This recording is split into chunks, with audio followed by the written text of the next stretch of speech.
మనుష్యుడు సంతోషానికి మాత్రమే అర్హుడా? అలాగనరాదుగా. శ్రమలో, కష్టంలో, శోధనలో కూడా భరించేవాడు ఒక బాధ్యతుడై ఉండాలి. కుటుంబ బాధ్యత ఎలాగైతే ఎరిగి ఉన్నామో శ్రమలో కూడా బాధ్యత మనదే. మన తండ్రి అయినటువంటి దేవుడు నీ నిమిత్తము, నా నిమిత్తము, లోకము నిమిత్తము శ్రమలను సహించినటువంటి వాడు.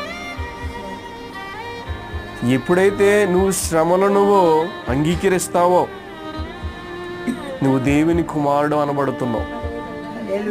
నువ్వు దేవుని కుమారుడు కాబట్టే శ్రమలు నీకు వస్తూ ఉన్నాయి.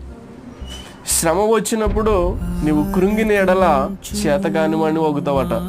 ఎలా అయిపోతాం మనం? అలాగే అవుతున్నాం. ఎలా అవుతున్నాం? చేతకానోడు ఏమని మాట్లాడాలి? నాకంటే ముందుగా నా దేవుడే అనుభవించి